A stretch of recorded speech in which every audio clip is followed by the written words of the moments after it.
Durante años, las familias buscaron respuestas mientras los cuerpos aparecían uno tras otro en el mismo lugar.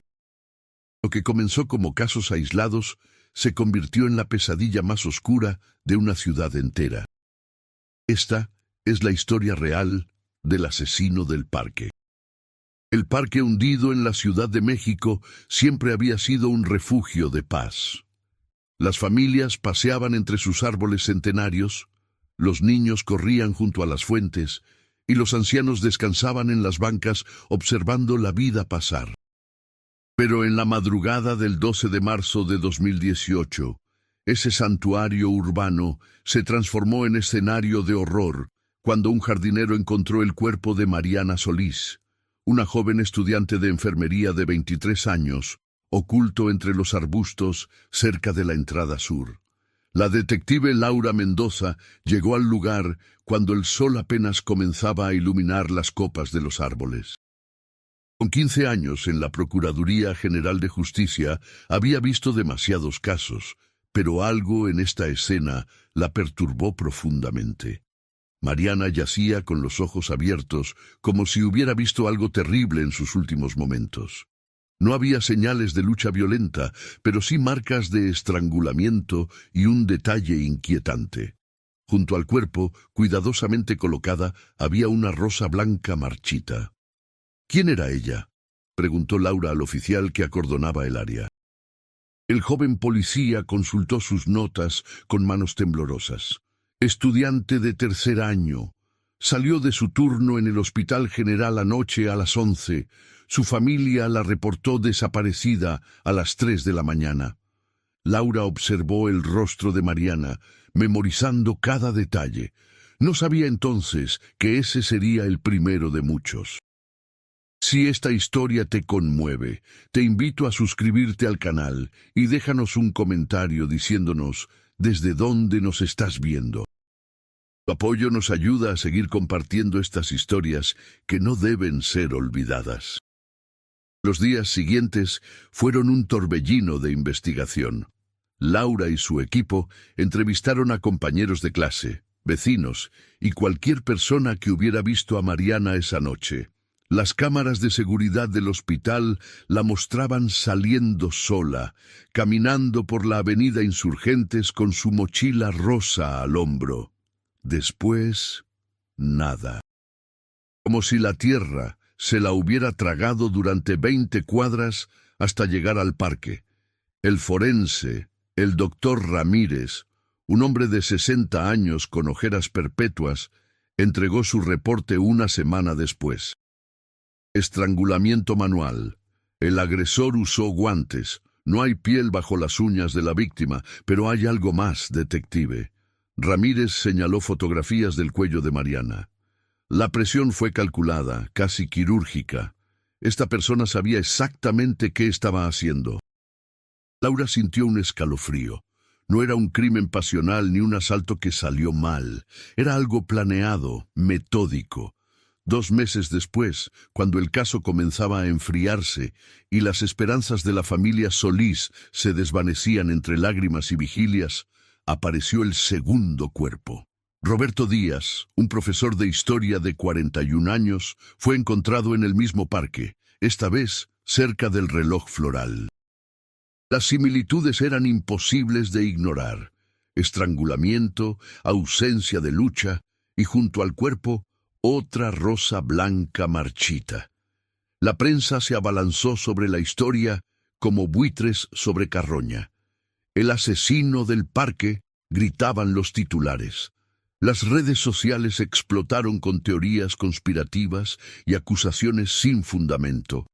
Laura observaba todo desde su escritorio, rodeada de fotografías de las víctimas, mapas del parque marcados con X rojas y tazas de café frío. No hay conexión aparente entre ellos, murmuró a su compañero, el detective Javier Ortiz. Mariana era estudiante, Roberto profesor, diferentes edades, diferentes vidas, diferentes círculos sociales. Javier, un hombre corpulento con bigote espeso, señaló el mapa. Pero hay algo que los une, Laura, Ambos fueron vistos por última vez caminando solos por Insurgentes. Ambos aparecieron en el parque y ambos tienen esa maldita rosa. Laura asintió, sintiendo que la respuesta estaba frente a ella, pero invisible como el viento. La ciudad comenzó a cambiar. El parque hundido, alguna vez lleno de vida, se vació después del atardecer. Las madres prohibían a sus hijos acercarse. Los corredores cambiaron sus rutas y un miedo palpable se instaló en las conversaciones cotidianas. «¿Escuchaste del asesino del parque?», susurraban en los mercados, en el metro, en las filas del banco. El terror había echado raíces en el corazón de la colonia. Laura comenzó a obsesionarse con el caso. Pasaba noches enteras revisando archivos, buscando patrones en bases de datos de crímenes sin resolver. Su esposo, Miguel, le suplicaba que descansara. «Vas a enfermarte, Laura. Déjalo por esta noche». Pero ella no podía.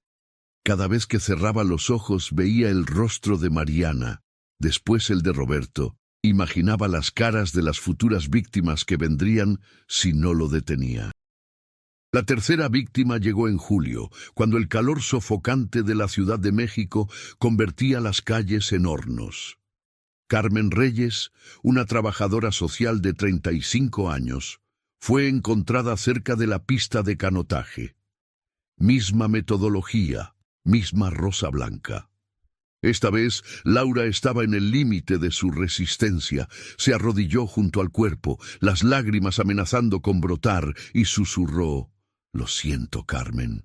Te prometo que lo encontraré». El equipo forense trabajaba con precisión mecánica cuando Laura notó algo diferente. El doctor Ramírez se acercó con una bolsa de evidencia. «Detective, encontramos esto en su bolsillo». Era un papel doblado con un mensaje escrito a mano. «La belleza marchita merece descanso». Laura sintió que el aire abandonaba sus pulmones. Por primera vez, el asesino había dejado palabras. Los especialistas en perfiles criminales llegaron desde la capital. Agentes federales con trajes oscuros y carpetas gruesas invadieron la comisaría. El perfil que construyeron era perturbador. Hombre entre 35 y 50 años, educado, probablemente con conocimientos médicos o paramédicos, meticuloso hasta la obsesión, y con una filosofía retorcida sobre la muerte y la belleza. «Busquen a alguien que trabaje cerca del parque o que tenga razones para frecuentarlo regularmente», sugirió la perfiladora federal, una mujer llamada Sofía con mirada penetrante. Laura y Javier comenzaron a revisar a cada empleado del parque, cada vecino de las colonias aledañas, cada comerciante de los alrededores. Entrevistaron a cientos de personas. Un vendedor de helados recordaba haber visto a un hombre con guantes oscuros cerca del parque varias noches, pero su descripción era vaga. Una mujer que paseaba perros mencionó haber escuchado un grito ahogado una noche de marzo, pero pensó que eran gatos peleando. Las pistas se acumulaban como hojas secas, pero ninguna llevaba a ningún lado concreto. La frustración carcomía al equipo. Javier comenzó a beber más de la cuenta. Laura dejó de dormir por completo, y la presión de los superiores se intensificaba con cada rueda de prensa. «¿Cuándo van a arrestar a alguien?», gritaban los periodistas. «¿Cuántas víctimas más antes de que hagan su trabajo?». Las palabras eran puñales que se clavaban en el orgullo profesional de Laura. En septiembre, cuando las lluvias de la temporada convertían las calles en ríos, apareció la cuarta víctima. Esta vez, Laura llegó al parque antes que nadie, alertada por una llamada anónima. El cuerpo de Daniel Vargas, un arquitecto de 38 años, yacía bajo un sauce llorón, protegido de la lluvia por las ramas colgantes. La rosa blanca estaba empapada, pero el mensaje era nuevo. 4 pétalos caídos, 3 más florecerán. Laura sintió que el mundo giraba. «Nos está diciendo que planea matar a 7 personas», susurró a Javier, quien acababa de llegar empapado por la tormenta. La magnitud del horror Los golpeó como un relámpago.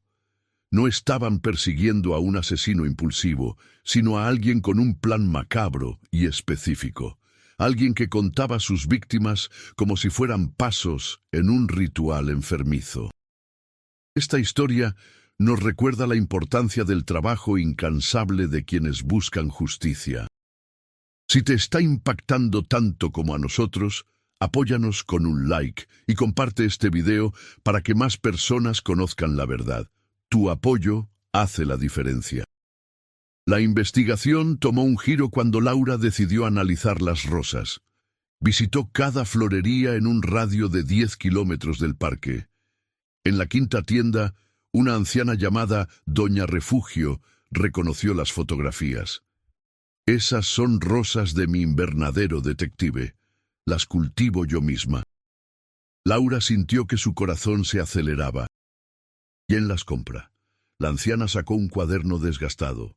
Varios clientes, pero hay uno que compra exactamente 5 rosas blancas cada mes. Siempre en efectivo, siempre educado. ¿Cómo se llama?, preguntó Laura conteniendo la respiración. Doña Refugio negó con la cabeza. Nunca pregunto nombres, mijita, pero lo reconocería. Tiene una cicatriz aquí. Señaló su sien izquierda. Y siempre usa guantes de tela, incluso en verano. Laura sacó su radio. Javier, necesito que vengas a la florería San Rafael. Creo que tenemos algo. Durante las siguientes semanas, montaron vigilancia discreta en la florería. Laura pasaba horas dentro de un auto estacionado frente al local, comiendo tortas frías y tomando café insípido, observando cada cliente que entraba y salía. Los días se convertían en semanas y la desesperación crecía. ¿Y si el sospechoso ya había comprado sus rosas? ¿Y si cambiaba de proveedor? El 23 de octubre, cuando Laura estaba a punto de abandonar la vigilancia ese día, un hombre entró a la florería. Alto, aproximadamente 45 años, vestido con ropa oscura y pulcra. Cuando salió con un ramo de rosas blancas, Laura vio la cicatriz en su sien izquierda. Los guantes de tela negra completaban la descripción. Su corazón latió con fuerza mientras tomaba fotografías y anotaba la placa de su vehículo, un sedán gris que había visto en las grabaciones de seguridad cerca del parque. La placa los llevó a Héctor Montes, paramédico del Hospital General, el mismo donde trabajaba Mariana Solís. Todo encajaba de repente como piezas de un rompecabezas macabro. Héctor tenía acceso a conocimientos médicos, trabajaba turnos nocturnos que coincidían con las desapariciones y vivía a solo 3 cuadras del parque hundido. Laura solicitó una orden de cateo inmediata. La casa de Héctor era impecable por fuera, una construcción modesta pero bien mantenida en la colonia Narvarte. Cuando el equipo táctico derribó la puerta, Laura entró con el arma desenfundada y el corazón en la garganta. Lo que encontraron dentro heló su sangre. Las paredes del sótano estaban cubiertas con fotografías de las víctimas, mapas del parque y un invernadero improvisado lleno de rosas blancas. En un diario, escritas con caligrafía meticulosa, estaban las confesiones detalladas de cada asesinato. Pero Héctor no estaba ahí. Su cama seguía tibia. Había platos sucios en el fregadero. «Acaba de salir», gritó Javier desde la cocina. Laura corrió hacia la ventana y vio una figura oscura desapareciendo entre los árboles, dirigiéndose hacia el parque hundido. «¡Está yendo por la quinta víctima!», gritó, y el equipo salió en estampida hacia los vehículos. La persecución a través de las calles de la Ciudad de México fue caótica. Las sirenas aullaban mientras los autos patrulla serpenteaban entre el tráfico vespertino. Laura iba en el primer vehículo, sus nudillos blancos de apretar el volante. Llegaron al parque justo cuando el sol se ocultaba, tiñendo el cielo de naranja y púrpura. Oficiales se desplegaron por todas las entradas mientras Laura corría hacia el interior con su arma en alto. Lo encontró cerca de la fuente central. Héctor Montes estaba arrodillado junto a una mujer inconsciente, sus manos envolviendo su cuello, una rosa blanca en el suelo a su lado. «¡Policía! ¡Suéltala ahora!», gritó Laura. Héctor levantó la vista. Sus ojos mostraban una calma inquietante, casi serena. Soltó a la mujer, quien cayó al suelo tosiendo desesperadamente. Javier corrió a auxiliarla mientras Laura mantenía su arma apuntada a Héctor. «Sabía que vendrías», dijo Héctor con voz suave, casi amable. «Eres persistente, detective Mendoza. Admiro eso». Laura sintió rabia hervir en su pecho. «¿Por qué? ¿Por qué lo hiciste?».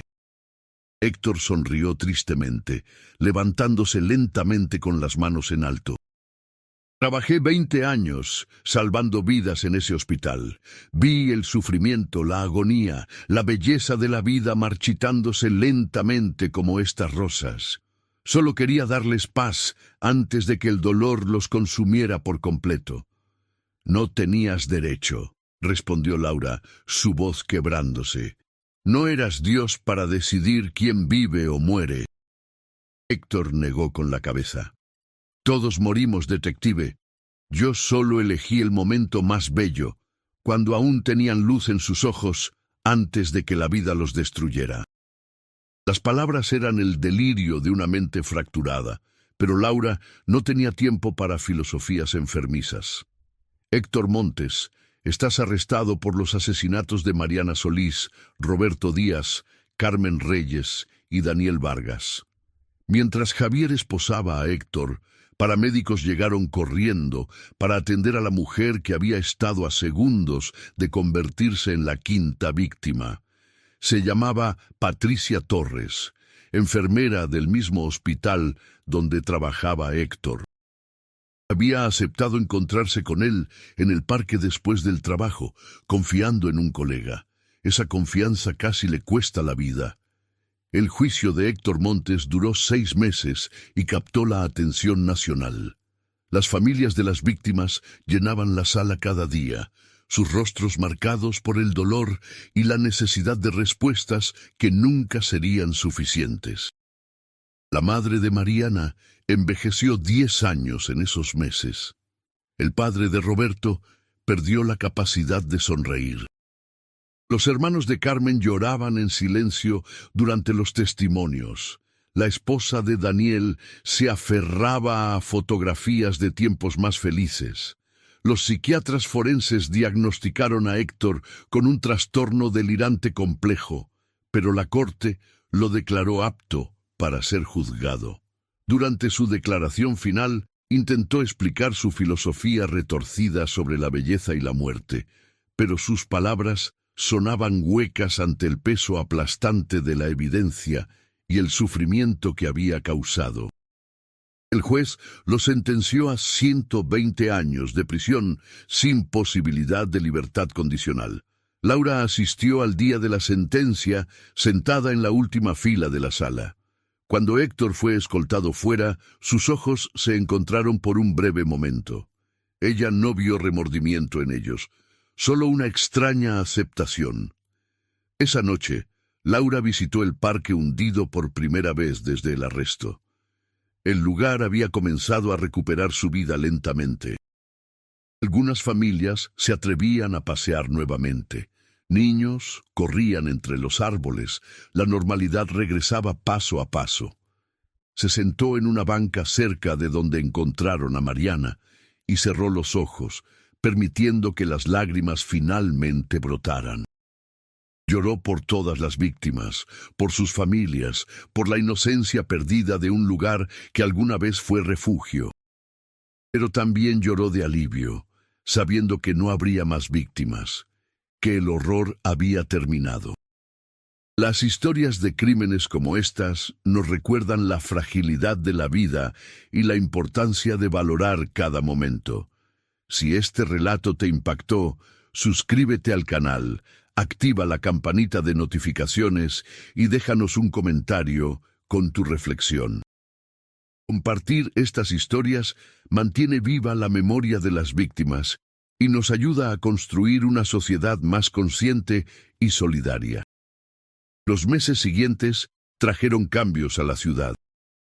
Se instalaron más cámaras de seguridad alrededor del parque hundido y otras áreas públicas.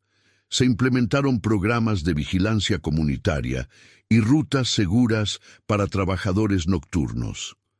La Procuraduría General de Justicia creó una unidad especializada en casos de asesinos seriales, con Laura Mendoza como su primera jefa. El parque hundido nunca volvería a ser exactamente el mismo.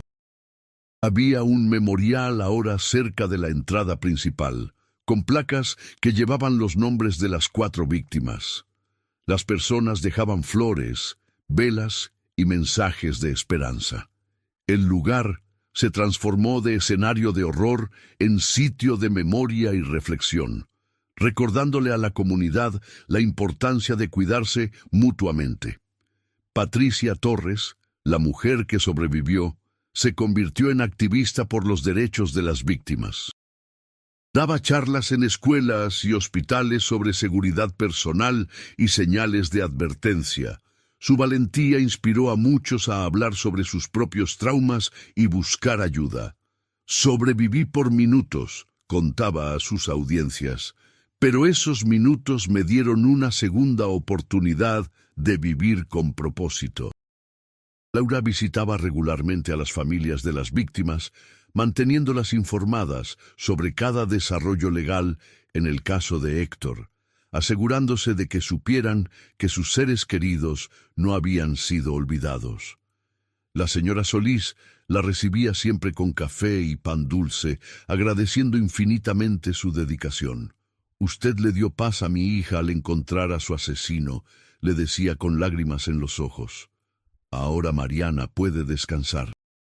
El padre de Roberto escribió un libro sobre la experiencia de perder a un hijo por violencia, canalizando su dolor en palabras que ayudaron a otros padres en situaciones similares.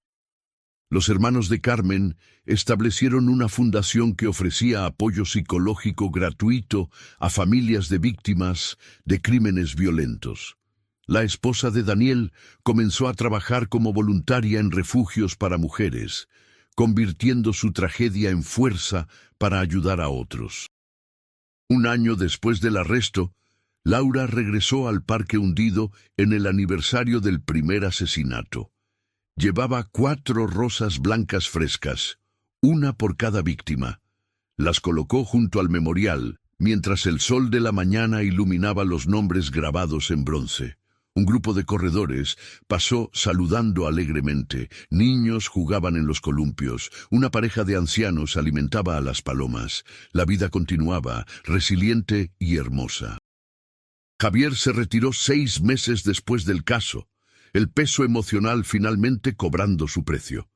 En su última conversación con Laura, le confesó: «Este caso me cambió para siempre. Me hizo darme cuenta de lo frágil que es todo, de lo rápido que la maldad puede disfrazarse de normalidad». Laura asintió, entendiendo perfectamente. El caso del asesino del parque había dejado cicatrices invisibles en todos los involucrados, pero también había traído cambios positivos. La ciudad se volvió más vigilante, más unida. Los vecinos se cuidaban mutuamente. Las autoridades mejoraron sus protocolos, y la conversación sobre salud mental en profesiones de alto estrés se volvió prioritaria. El hospital donde trabajaba Héctor implementó evaluaciones psicológicas regulares para su personal, reconociendo señales de advertencia que antes ignoraban. Laura continuó su trabajo con la unidad especializada, resolviendo casos que antes parecían imposibles. Cada arresto, cada familia que encontraba justicia, era un pequeño paso hacia la sanación. Había aprendido que el verdadero heroísmo no estaba en los grandes gestos dramáticos, sino en la persistencia diaria, en no rendirse cuando todo parecía perdido, en seguir buscando respuestas incluso cuando el camino era oscuro. En las noches tranquilas, cuando el trabajo la dejaba respirar, Laura reflexionaba sobre lo que había aprendido del caso. La maldad podía esconderse detrás de rostros amables y profesiones nobles. El dolor de las familias nunca desaparecía por completo, solo aprendían a vivir con él.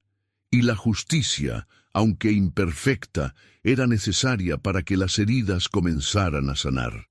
El parque hundido hoy es nuevamente un lugar de paz. Las risas de los niños llenan el aire, las familias hacen picnics bajo los árboles centenarios, los enamorados caminan tomados de la mano.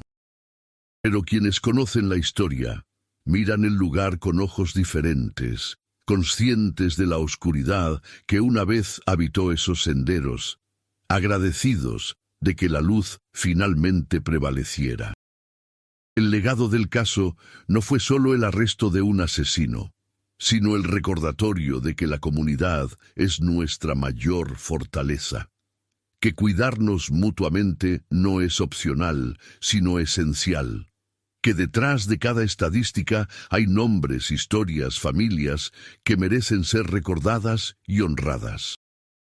Mariana, Roberto, Carmen y Daniel no murieron en vano si sus historias nos enseñan a ser más vigilantes, más compasivos, más humanos. Laura Mendoza continúa su trabajo hasta hoy, una guardiana silenciosa en las sombras, persiguiendo a quienes creen que pueden escapar de la justicia. Su escritorio sigue lleno de fotografías de víctimas, mapas marcados con X rojas y tazas de café frío. Pero también tiene algo nuevo.